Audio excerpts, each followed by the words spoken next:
the Mind Over Stoic audio series.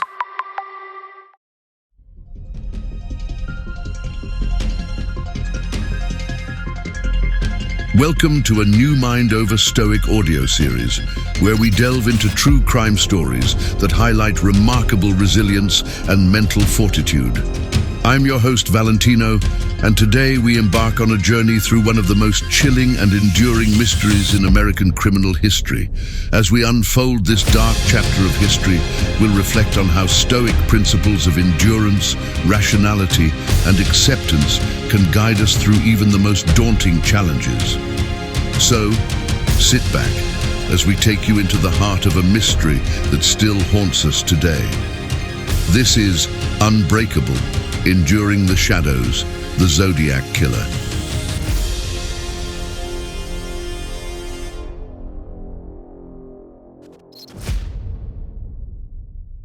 The story of the Zodiac Killer begins in the late 1960s, a time of social upheaval and change in America.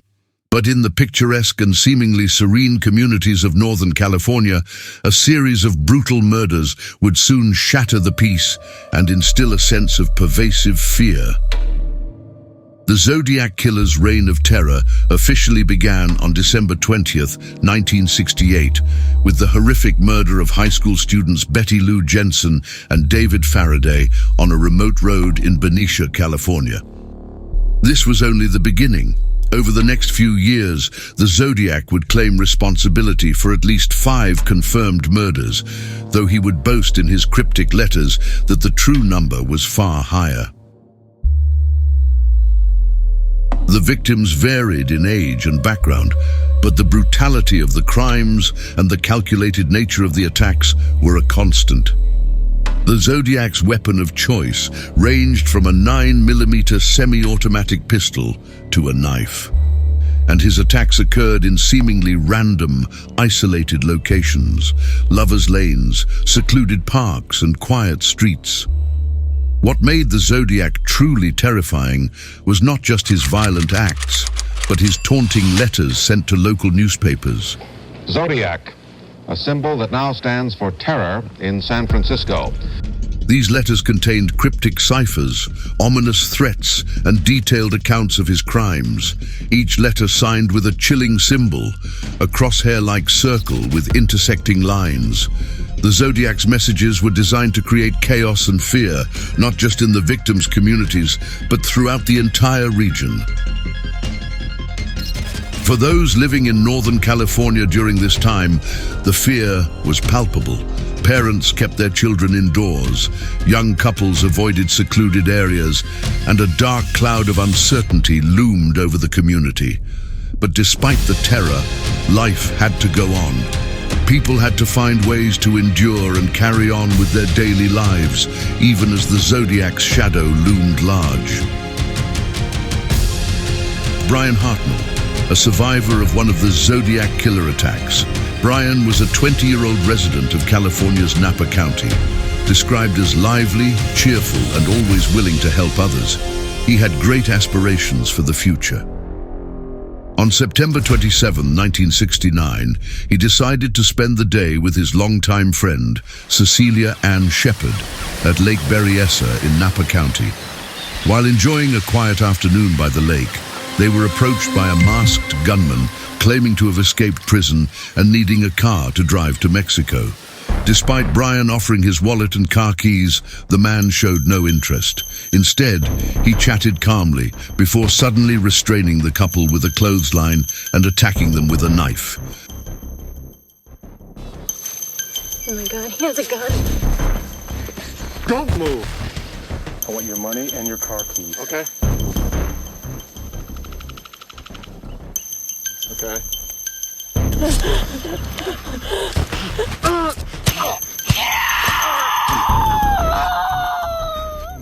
Thankfully, a fisherman heard their screams and called for help. And the guy told us to take the money. He said, I don't want it. Says, all I want to do is kill you people. I have to kill you. And then he stabbed the girl. So, boy was conscious enough to give you a description of the man? Oh, yes, the boy thought he was going to wasn't going to make it. He wanted to give a description to the guy best he could. About the best he could give us, that he had a hood over his face, and he was a big guy, 6 foot or better, over 200 pounds. First responders found both victims alive, but critically injured. Cecilia, however, succumbed to her injuries after a few days, while Brian made a surprising recovery. Well, through the whole thing, like I mentioned before, at the beginning, I did think I was going to die. And so from that moment on, one has to have certain goals that you have to set. The first goal, of course, was to live. I suppose the second goal was to get untied. The next one was to get help. From getting help, getting to the hospital. You know, you have to have a successive set of goals. And if you can keep this going and you can keep your mind active, whether you die or not, you're at least psychologically attuned, whether you're in shock or not. If you can keep arguing with yourself, praying, doing anything to keep your mind off of yourself, or at least just not lapsing back and just saying, well, it's no use. These personal accounts highlight the strength and determination of ordinary people living through extraordinary times. Their ability to endure, to support each other, and to maintain a semblance of normalcy in the face of such terror is a testament to the enduring human spirit. Next, we'll delve into the efforts of the investigators, who, despite immense pressure and a growing sense of public panic, maintained their composure and rationality in their pursuit of the Zodiac Killer. Stay with us as Unbreakable continues.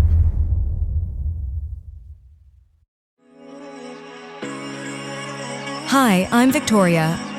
I will be hosting some of the Unbreakable stories on the Mind Over Stoic audio series. I hope you're enjoying this episode and we want to hear from you. Please reach out and send us your comments and suggestions at www.mindoverstoic.com, and we will reach out to everyone individually if you would like a response. Your voice matters and you are truly appreciated. Now back to the show.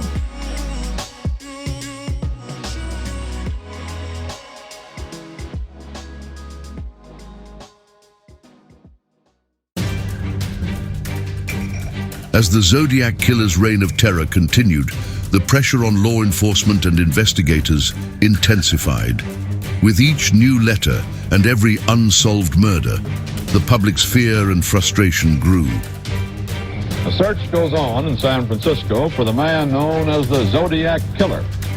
The Zodiac Killer seems to crave publicity. He sent letters and cryptograms to newspapers and the police, recounting his crimes, threatening more murders, and making Bay Area residents very edgy. We're just about in the same position. We're still following a tremendous amount of leads. We're getting a tremendous amount of information every day, not only from the Bay Area, but from all over the nation. As you know, we have heard from him ourselves through our local press, and recently he has written to an attorney here in San Francisco, but as far as any specific piece of physical evidence or any specific individual, we're no closer than we were. In this climate of panic and chaos, the investigators faced a daunting task: to remain rational and composed in their relentless pursuit of a seemingly invisible killer. The Zodiac Killer case brought together some of the most dedicated and determined minds in law enforcement.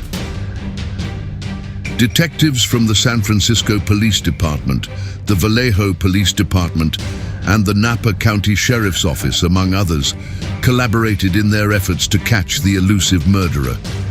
The case required not only traditional detective work, but also the analysis of cryptic ciphers and an understanding of the psychological profile of the killer. The Zodiac's letters were filled with puzzles and threats designed to provoke and unsettle. Yet the investigators knew that reacting emotionally could lead to mistakes. They had to maintain their composure and focus on the facts, no matter how provocative the killer's communications were. Maintaining rationality in the face of such a high-profile and emotionally charged case was no easy feat. The media frenzy surrounding the Zodiac Killer only added to the pressure. Reporters were eager for any new development, and the public demanded quick results.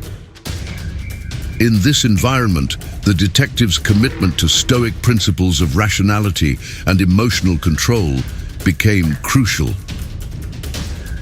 The investigators employed a variety of strategies to keep their focus. They meticulously analyzed the Zodiac ciphers, consulting with cryptographers and experts to decode the messages. They followed up on countless leads, interviewed witnesses, and examined forensic evidence with painstaking detail. Their rational approach was driven by the need to find the truth, no matter how elusive it seemed. The Zodiac ciphers, in particular, tested the investigators' patience and resolve. Each new message was a challenge, a puzzle that required both intellectual rigor and emotional detachment. Yet, the detectives persevered, driven by their commitment to justice and their belief in rationality over emotion. In our next segment, we'll turn our attention to the families of the victims. We'll explore how they coped with their grief and the uncertainty surrounding the killer's identity, embodying the Stoic principle of acceptance of fate. Join us as Unbreakable continues.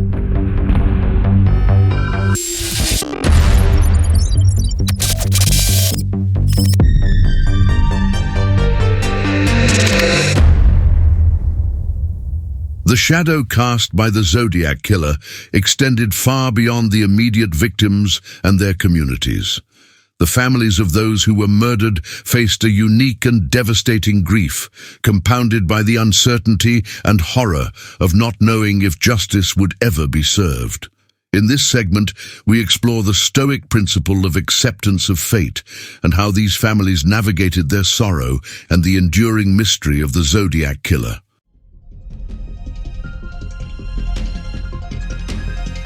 For the families of the Zodiac Killer's victims, the pain of their loss was immense. Each murder left behind grieving parents, siblings, children, and friends who had to find a way to cope with their profound grief. The Stoic principle of acceptance of fate, recognizing that some things are beyond our control and finding peace within ourselves, became a vital part of their journey. Acceptance of fate doesn't mean resignation or defeat. For many of the victims' families, it meant finding the strength to continue living, to honor their loved ones' memories, and to support one another through the darkest of times. It was a journey of finding peace amidst the chaos, and of drawing strength from within. In the face of such profound loss, the families developed various coping mechanisms. Some turned to faith, others to community support, and many found solace in small personal rituals. These acts of remembrance and connection became crucial in their process of acceptance and healing. The Stoic acceptance of fate teaches us to recognize and embrace the things we cannot change. For these families, it meant accepting the reality of their loss and the possibility that the Zodiac Killer might never be brought to justice. This acceptance was not about giving up, but about finding a way to live with their grief and move forward. In our final segment, we'll explore the enduring mystery of the Zodiac Killer and the ongoing efforts to bring closure to this chilling case. How do we reconcile with the unknown, and what can we learn from the persistent search for justice? Stay with us as Unbreakable continues.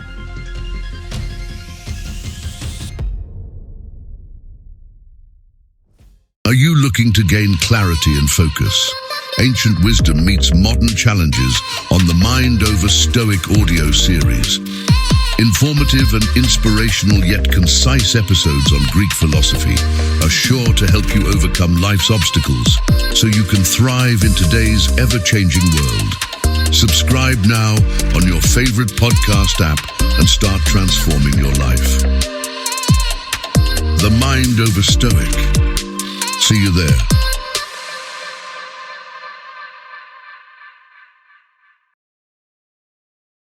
As decades have passed since the Zodiac Killer's last confirmed communication, the case remains one of the most enduring mysteries in American criminal history.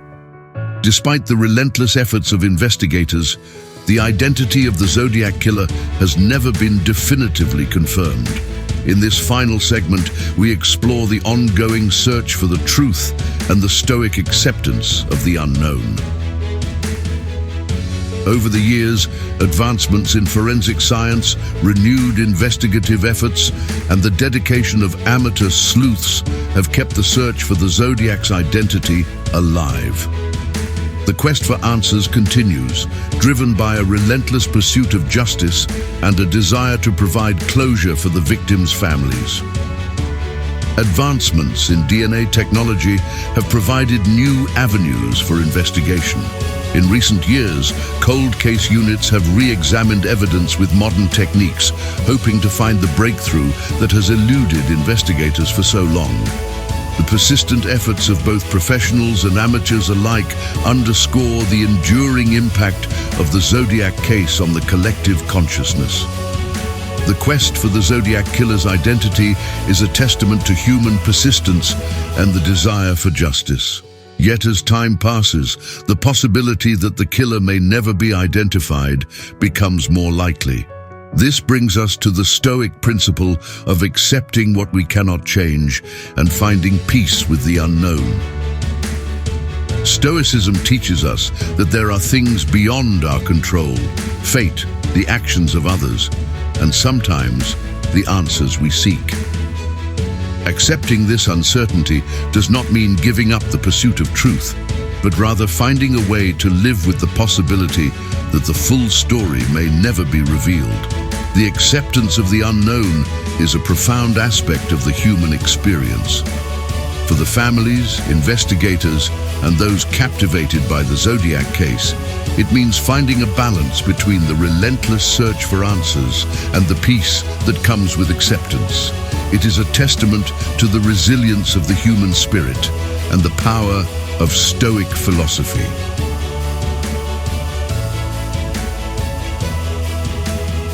As we reflect on the Zodiac Killer case through the lens of Stoic philosophy, we see how the principles of endurance, rationality, and acceptance have guided those affected by this enduring mystery. The investigators' rational approach, the family's acceptance of their fate, and the continued pursuit of the truth all embody the strength and resilience inherent in Stoicism.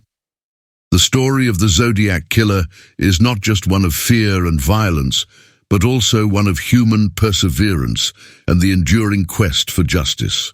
It reminds us that while we may not always control the outcome, we can control our response and find strength in acceptance. Before we close this episode, we want to take a moment to honor and remember the victims of the Zodiac Killer. As we strive to understand and uncover the truths behind these crimes, let us never forget the victims and the impact on their loved ones. They are the heart of this story, and their legacies live on in the continued quest for justice and understanding. Each of these individuals we're about to mention have left an indelible mark on the lives of those who knew them. Their stories are not just a part of the Zodiac Killer case, but a reminder of the preciousness of life. We honor their memories and extend our deepest sympathies to their families and friends who continue to carry the weight of their loss. Betty Lou Jensen, 16 years old, high school student with a bright future ahead of her, loved by friends and family. David Faraday, 17 years old, a dedicated student and athlete, remembered for his kindness and ambition. Darlene Ferrin, 22 years old, a young mother and beloved friend, known for her vibrant personality and compassion. Michael Mageau, survivor. Survived the attack that took the life of Darlene Ferrin, courageously sharing his experience to help the investigation. Cecilia Shepard, 22 years old, a talented student with a passion for art, remembered for her creativity and warmth. Brian Hartnell, survivor. Survived the attack that took Cecilia Shepard's life, demonstrating remarkable strength and resilience. Paul Stein, 29 years old, a dedicated cab driver and family man, tragically killed while providing for his loved ones. You will never be forgotten. Our journey doesn't end here. Unbreakable continues to bring you thought-provoking episodes that merge Stoic wisdom with real-life challenges. Whether it's through exploring historical events, personal stories, or true crime mysteries, our goal is to help you navigate your own path with courage and clarity. If you found this episode compelling, make sure to subscribe and stay tuned for the next installment of our True Crime series. We'll be uncovering more incredible stories of resilience and mental fortitude that will leave you inspired and reflective. Don't miss out. Hit that subscribe button and turn on notifications so you never miss an episode. Stay stoic. The Mind Over Stoic audio series.